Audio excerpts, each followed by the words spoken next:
Capítulo 19. Ay de los alzados, ay de los chapetones. Luis se había colado en mi cuarto por la ventana con la tenue claridad del alba del 25 de mayo, y aunque me llevaba la tremenda nueva de la derrota de Quehueñal, no pudo contenerse de hacer una de las suyas y me despertó introduciéndome a las narices las barbas de una pluma empolvada del sutilísimo rapé. «Oye, chico», me dijo con mucha gravedad, sin hacer caso de mis inventivas y estornudos, «has de saber que no estoy para gracias. Nos han dado a los patriotas una surribanda peor que la que te sucedió el padre Arredondo. Me hallo perfectamente informado de todo. Figúrate que la cosa ha sucedido no sé cuándo, ni dónde, ni cómo. ¿Qué podría hacer el pobre Esteban sin nosotros? Anoche vi entrar muchos caballos y señoras en casa del prefecto, ellos cuchicheando y ellos gimiendo. Ajá, me dije, ¿por qué no me dan a mí parte de estas andanzas? Y me encajé tras ellos hasta el portón de la antesala. Un señorón del cabildo decía muy enojado que era preciso salvar a Cochabamba de los furores de Goyeneche. Los otros le aplaudían. Las señoras rogaban al prefecto a nombre de todos los santos que se ablandase.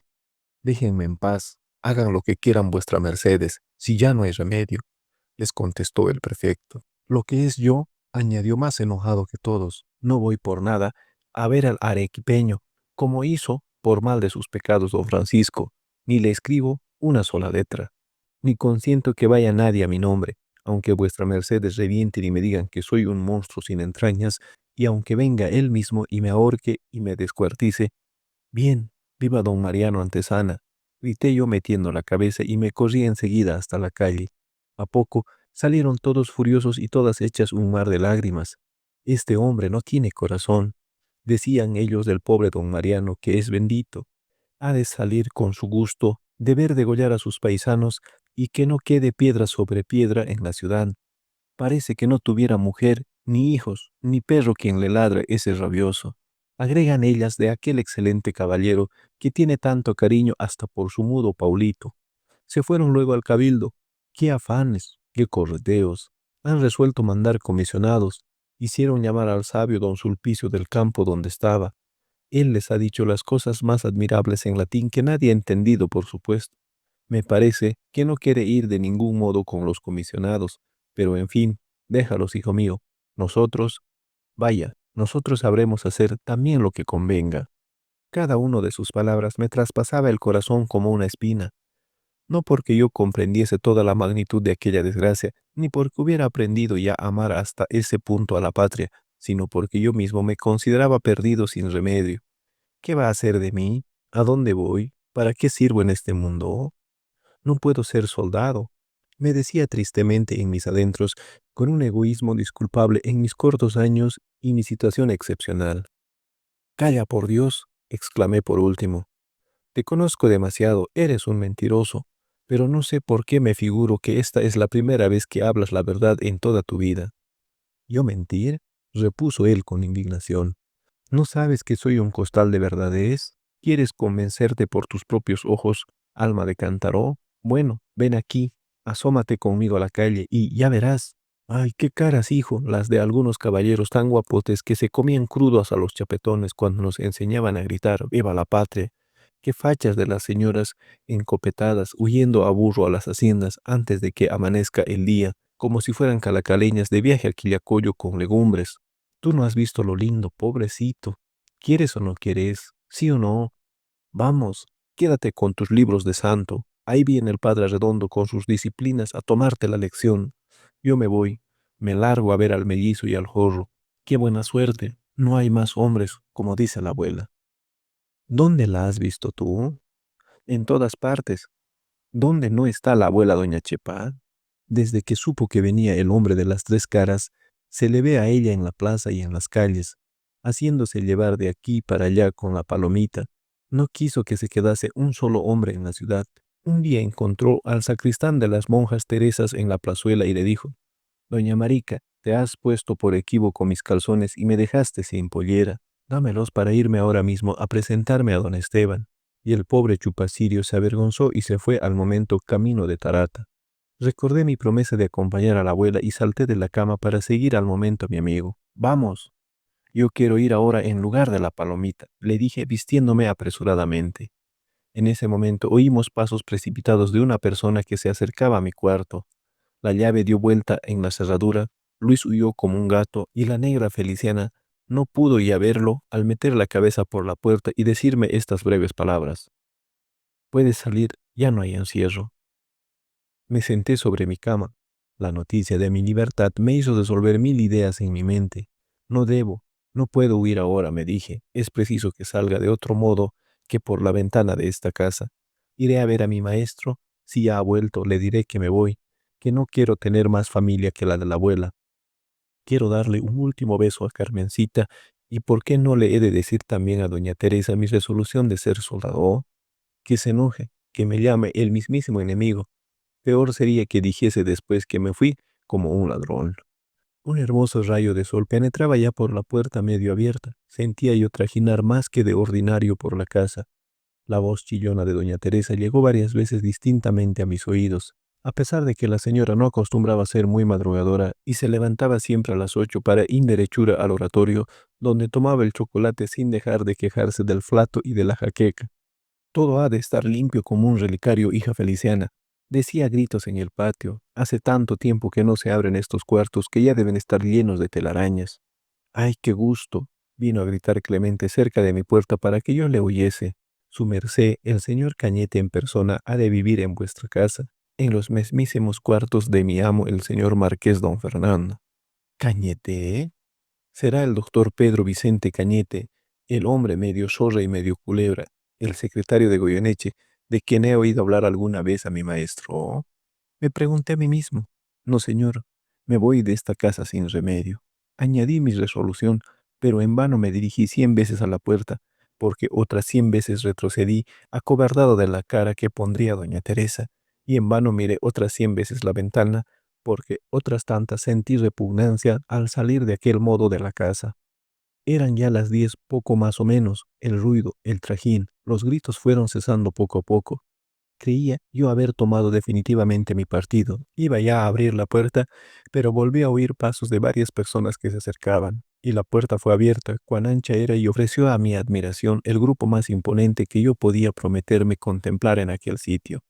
Doña Teresa, lujosamente vestida de guardapiés, encarrujado el finísimo terciopelo verde, jubón de raso blanco bordado de oro y mantilla felpudo azul de seda, llamado vellutina de Nápoles, adornada de sus grandes zarcillos, collar de enormes perlas y un sinnúmero de sortijas en los dedos de ambas manos, peinaba de rebote, con el cabello enroscado en trenzas alrededor de un peine de carey que alzaba sobre la cabeza de su portadora una coronación incrustada de oro y menudas perlas, casi tan grandes como el espaldar de una silla moderna de junco.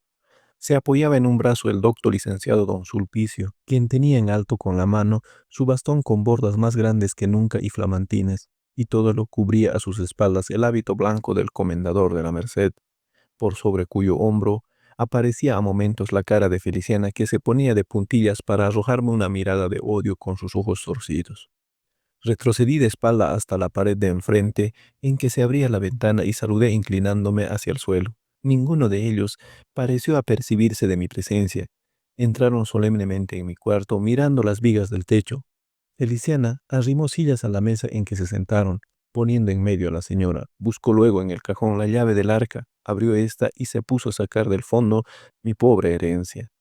Acabemos, por la Virgen Santísima, que se vaya mañana mismo, en el momento en que nos libre de los alzados su señoría, chilló doña Teresa. El padre sacó de la manga del hábito un papel amarillento, lo desplegó lentamente e hizo una señal con la mano a la criada. Ropa de él, muy vieja, inservible, dijo Feliciana. ¿Y cómo ha de estar de otro modo? ¿Que le dure en el cuerpo al perverso y vagabundo muchacho? Preguntó doña Teresa, incomodada por la observación de la negra. Está bien, continuó con impaciencia. Lo que sirva se pondrá en la petaca que ha de recoger el arriero. Adelante, no quiero que me vuelva hoy la jaqueca. Zapatos nuevos de mujer. Deben ser de la niña. Imposible, son muy chicos. La infeliz pecadora tenía los pies mucho más grandes que los míos. Déjalos en el arca. Adelante, porque ya siento que me acomete el flato. Un atado negro con una cuerda.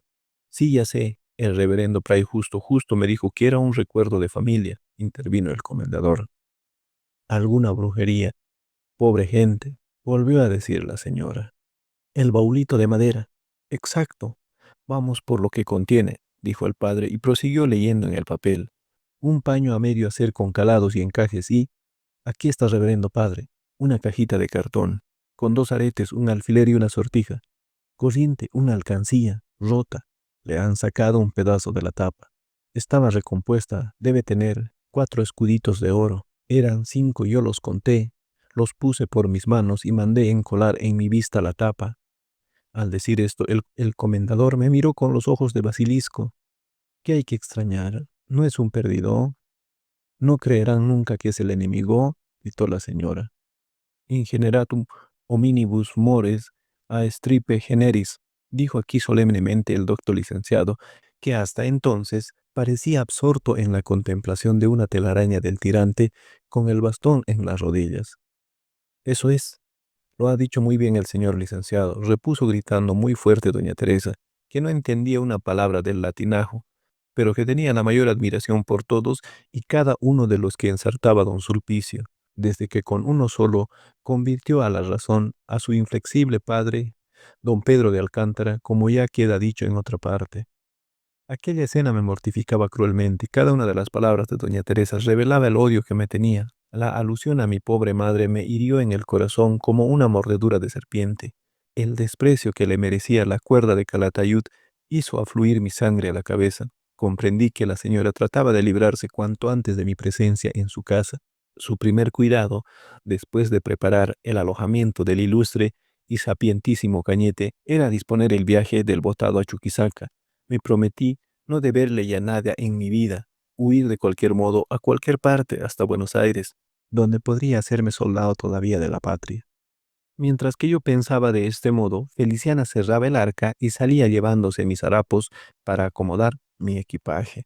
Los otros 3 respetabilísimos personajes se habían olvidado ya de mí y hablaban de cosas más interesantes, reanudando la conversación que habían interrumpido para honrar mi humilde morada. Excelsior, como dijo vuestra merced, mi docto amigo.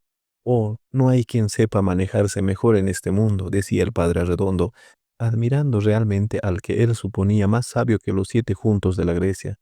Odi profanum vulgos et arceo, contestó el licenciado. Cuando estas gentes volvieron a gritar viva la patria, al campo, suplicio me dije yo, nullam vare sacra viste. No lo he dicho. Vuestra merced es un pozo de ciencia, señor licenciado. Ha huido de la tormenta y he vuelto cuando debía volver. Me llamaron. Querían que yo fuese a implorar compasión por ellos. No faltaba más. Que paguen lo que han hecho, exclamó encolerizada doña Teresa.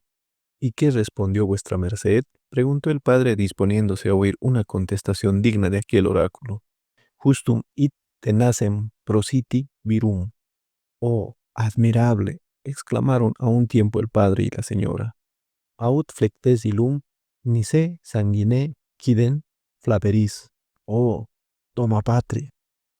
Ay de los alzaos, no seremos nosotros los que lloremos sangre al recibir la visita con que él vuelve a honrarnos don José Manuel Goyoneche y Barreda. Nuc es vivendum, nuc pede libero. Misericordia. Clamaron en este punto las criadas en el patio. A un instante después se precipitaron trémulas en mi cuarto, trayendo en sus brazos a los niños lívidos y desencajados. Oíanse ronca vocería. Resonaban tremendos golpes en la puerta de la calle. Los alzados quieren entrar. Dicen que van a degollar a todos los enemigos de los chapetones, balbuceó la negra despavorida. Ay, mi ama, señora marquesa, huyan, por Dios vuestra merced. Llegó a decir Clemente más muerto que vivo de miedo. Están furiosos, parecen unos condenados. Apenas he podido cerrar la puerta con los aldabones. Renuncio a describir el terror que se apoderó de los 3 personajes que hace un momento hablaban tan caritativamente de los alzados. Doña Teresa se levantó temblando como si tuviera tercianas y arrebató a Carmen de los brazos de la mulata para estrecharla en los suyos. El licenciado se desvaneció no sé cómo, sin que nadie pudiera decir tampoco a dónde se habían metido. El padre quedó clavado en su asiento, pero no tardó en serenarse, recordando sin duda, y con muchísima razón, que el hábito hacía inviolable casi su esférica persona. Ahí están el mellizo, el jorro, el herrero, Quiero decir, don Alejo, prosiguió Clemente. El herrero, Dios mío, esos furiosos van a degollarme con mis hijos, exclamó doña Teresa con angustia, como si esa palabra, el herrero, le ofreciese a sus ojos la inevitable guadaña de la muerte. Ah, gritó enseguida con alegría, como si renaciera en su alma la esperanza. Acércate, Juanito. Mira qué pálida está mi pobre Carmen. Corre, hijo mío, a la puerta. Dile a Alejo que se los lleve. Ruégales en nombre de tu madre, de Rosita. Excelsior, fimense intellectus acutus, respondió en estas palabras la voz de falsete del licenciado Burgulla debajo de mi cama. Aquel docto señor se había metido allí, dejando caer su sombrero, pero sin abandonar su bastón, ni curarse con el susto de su manía de ensartar sus latinajos. Miré a mi noble y cariñosa amiguita. Estaba realmente pálida como un muerto y se abrazaba fuertemente del cuello de su madre.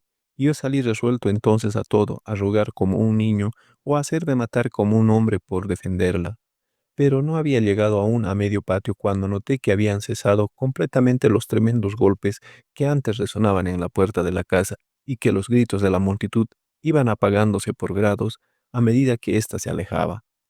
En el zaguán encontré al infeliz Pongo sentado sobre su pollo, en la actitud de una de esas momias exhumadas de las huaras de sus antepasados y dándose diente con diente de susto, pero sin haberse resuelto a abandonar su puesto, porque sin duda era mayor su miedo de incurrir en la cólera de la gran patrona, a quien estaba acostumbrado a reverenciar como a una temible e iracunda deidad. Abrí con mucha precaución el postigo y saqué la cabeza. La calle estaba desierta, cerrada todas las puertas y ventanas de las demás casas que la formaban. La multitud seguía vociferando a lo lejos en otras calles transversal. Habían arrancado piedras del pavimento para arrojarlos en contra las puertas, que tenían muy lastimados sus gruesos tablones de cedro. Uno de estos estaba traspasado de parte en parte y casi desprendido de los barrotes, a pesar de los enormes clavos que la aseguraban, y creí descubrir en él la huella de un tremendo golpe de la barreta de Alejo. Quise levantar todavía más adelante mis investigaciones, con el ánimo de volver a tranquilizar a la familia de doña Teresa. Corrí a la esquina y vi a una cuadra de distancia, en la calle transversal, una turba confusa de hombres, mujeres y niños del pueblo, que se arremolinaba gritando alrededor de un hombre montado a caballo que gritaba también y accionaba con los brazos, agitándoles en el aire y levantándolos al cielo alternativamente. Fuime acercando a pasos precipitados. El caballero, a quien reconocí muy pronto, era el prefecto don Mariano Antesana. Rogaba y amenazaba a un tiempo a la turba para que desistiese de su empeño de invadir las casas de los vecinos considerados adictos al gobierno de los chapetones. Tenía a su lado a 6 o 7 religiosos franciscanos que auxiliaban sus esfuerzos y predicaban generosidad y clemencia, paz y concordia, cumpliendo del modo más loable su misión sacerdotal. Vi luego al sordomudo Paulito armado de un mosquete naranjero, asido con una mano de la cola del caballo para no separarse un momento de su amo y profiriendo gritos guturales, inarticulados. Reconocí por último a Alejo el mellizo, el jorro y otros cuyos nombres no recuerdo, que capitaneaban a la turba, la excitaban y le comunicaban el furor salvaje de que éstos estaban poseídos.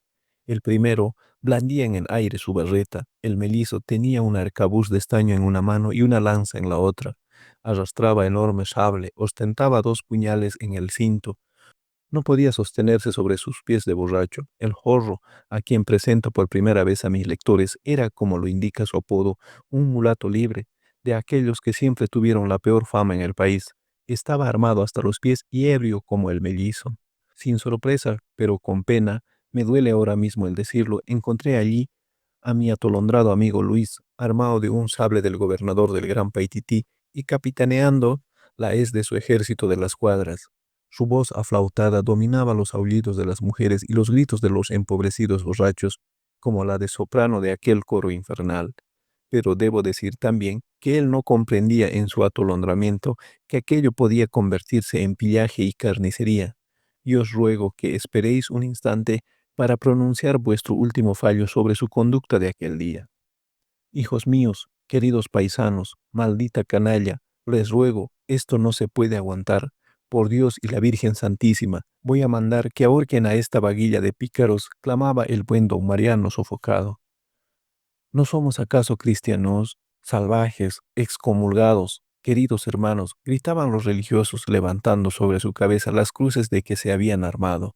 No queremos rendirnos, que mueran los chapetones, respondía Alejo, blandiendo su berreta. Ajá, ¿con qué va a entregarnos? ¿No somos más hombres que todos? Vociferaba el mellizo sin poder entenderse con el arsenal que llevaba en el cuerpo, ni mantener a éste en equilibrio cuando le faltaba el arrimo de la pared. A degüello, adelante muchachos, aullaba el maldito jorro como un chacal. Mueran los chapetones, mueran las tablas. Chillaba el overo, que estoy seguro hubiera llorado a mares si viera derramar una gota de sangre de aquel modo. Viva don Mariano Antesana. Déjenos, señor, mueran, mueran los chapetones, gritaba la multitud. El prefecto y los religiosos habían conseguido ya alejar a éste de las puertas de doña Teresa, explicándole que allí mismo no encontraría más que una viuda, tiernos niños inofensivos, por grande que fuese el chapetonismo de ella, pero ahora la empresa era más difícil porque en la casa que la multitud trataba de invadir vivían un oficial del ejército de Goyeneche, andaluz, herido en Amiraya, a quien conoceremos íntimamente más tarde, y un fiscal de la Real Audiencia de Charcas, don Miguel López Andreu, desterrado por Nieto a consecuencia de su dictamen desfavorable a las intrigas carlotistas de Goyeneche y su participación en los sucesos del 25 de mayo de 1809, pero mal visto por los patriotas por ser español y no haber querido abrazar definitivamente la causa de la independencia, separando así del partido que abrazó Arenales, tanto por convicción cuanto por las persecuciones que sufrió el mismo Nieto. No creo que mis lectores esperen que yo les refiera con todos los detalles esa curiosa escena característica de aquel tiempo. ¿Quién puede explicar de qué modo se mueve y grita, o se aquieta y recoge, de modo que aúlla y ruge, o enmudece, y de qué modo se enfurece hasta el delirio y se aplaca hasta la humillación ese monstruo de tantos cuerpos llamado la multitud? A veces un signo, una palabra bastan para lanzarlo a los más criminales excesos, otras veces una sonrisa, una burla, un sarcasmo lo detienen, desarman y desvanecen. Esto fue lo que sucedió entonces del modo más impensado.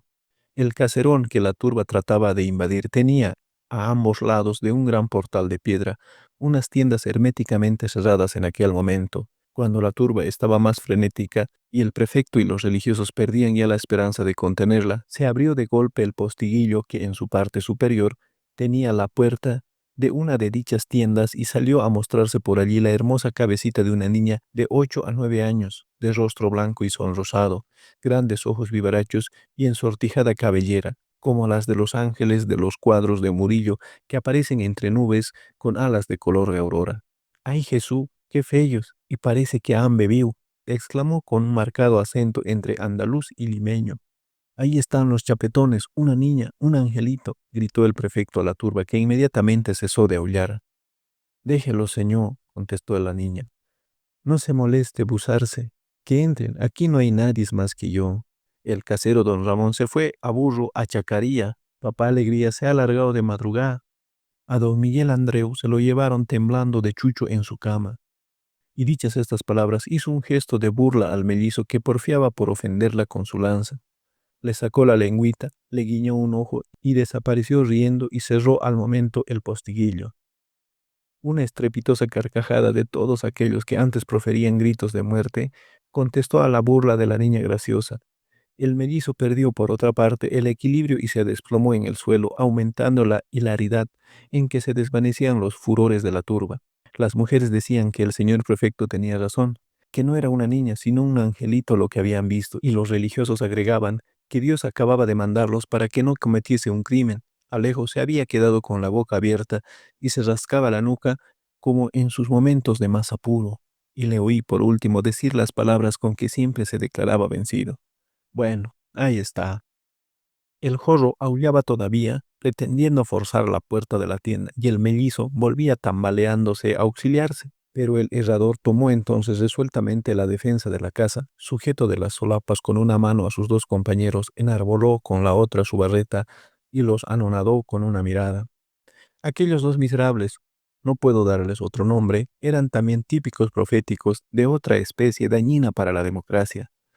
Si el doctor licenciado, a quien dejé metido debajo de mi cama, anunciaba la comparsa cortesana de los adoradores del sol naciente, estos predecían a la bulliciosa e inquietante falange de los populacheros que promueve los motines, empuja a la muerte y al crimen a sus hermanos y tiembla y enmudece huye y se disipa ante el peligro. Mientras que Alejo arrastraba donde él quería a sus humillados compañeros, sujetaba yo de una oreja a mi amigo, el gobernador del Gran Paitití. Eres el duende más perverso, le dije. Enseguida le expliqué la fealdad de su conducta. Él me miró con sorpresa, se ruborizó, se dio una fuerte palmada en la mejilla, castigándose a sí mismo, y se me escapó sin querer decirme a dónde iba. Volví a la casa de doña Teresa muy contento de llevarles noticias tranquilizadoras, pero me encontré con la puerta cerrada a piedra y lodo. En vano llamé con el aldabón y grité con todas las fuerzas de mis pulmones. Nadie contestó. La casa parecía completamente abandonada. Supe después que tan luego salí yo, la señora se había refugiado con sus hijos y sus criadas en una de las casas vecinas. Me encaminé a la casita de la abuela desde media cuadra antes de llegar a ella. Oí la voz de la anciana que reprendía a alguna persona con cólera y vi desde la puerta una escena curiosísima que no he podido olvidar en toda mi vida. La abuela estaba de pie en medio cuarto, apoyada con la mano izquierda en un báculo y agitaba con la derecha un grueso rebenque de corezas trenzadas, teniendo arrodillado a sus pies al pobre Dionisio. Tras de ella, arrimado a la pared, dando vueltas a su sombrero en la mano, con la barreta entre sus piernas cruzadas, se veía a Alejo confuso, avergonzado. Clara lloraba silenciosamente sentada en la tarima.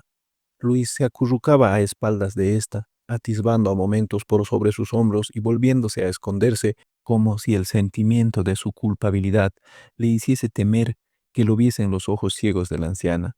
No os he dicho aún que él se había hecho visitante diario de la familia durante mi encierro, y era ya grande amigo de Clarita y apasionado admirador de las ideas y sentimientos de la abuela, quien le trataba a su vez con cariño y procuraba corregirle como a mí de sus travesuras. Miren qué gracia, gritaba con indignación la anciana ciega. Ir a apedrear puertas asustando a las señoras y a los pobres niños, querer robar. Los chapetones no están en la ciudad, están viniendo por el valle. Como ya no hay hombres en este tiempo, se han corrido los que decían que iban a comérselos vivos. Toma, chapetones pillos, que no me venga lejos ese borracho, ese animal. Al decir esto, descargaba tremendos latigazos sobre la cabeza y las espaldas del muchacho y sobre los ladrillos del pavimento. Cuando el infeliz Dionisio se atreve a huir, procuraba evitar los azotes, retorciéndose como una culebra. Basta, abuelita, exclamé entrando al cuarto. Dionisio no tiene la culpa. Hay otro, que es un duende muy malo y que lo habrá llevado a gritar, mueran los chapetones. Sí, señora Chepa, añadió Luis saltando de la tarima y poniéndose de rodillas al lado de su amigo. Yo soy ese duende, ese pillo, yo quiero que me azoten. La anciana se detuvo con el látigo levantado. Se sonrió y buscó con su mano temblorosa al pillete que acababa de hablar. Está bien, dijo con dulzura. Lo han hecho sin pensar. No lo volverán a hacer, ¿no es verdad, hijos míos? Alejo, ese bruto, añadió volviéndose a exaltarse, es el que me ha de pagar esta incomodidad y las lágrimas de mi Clara. El herrador, estimulado por el ejemplo de Luis, creyó que le tocaba implorar a su vez el perdón de la abuela, y se acercó a ella murmurando algunas palabras ininteligibles, pero la anciana lo rechazó con rudeza y le dijo que no volviese sino después de haberse presentado al prefecto para ser miliciano y verdadero patriota. Yo he de ir también, añadió. He dicho que he de ir y veremos entonces si me siguen estos cobardes. Oh, ya no hay hombres, ya no hay hombres. Y fue inflexible y Alejo salió desesperado en dirección al cabildo.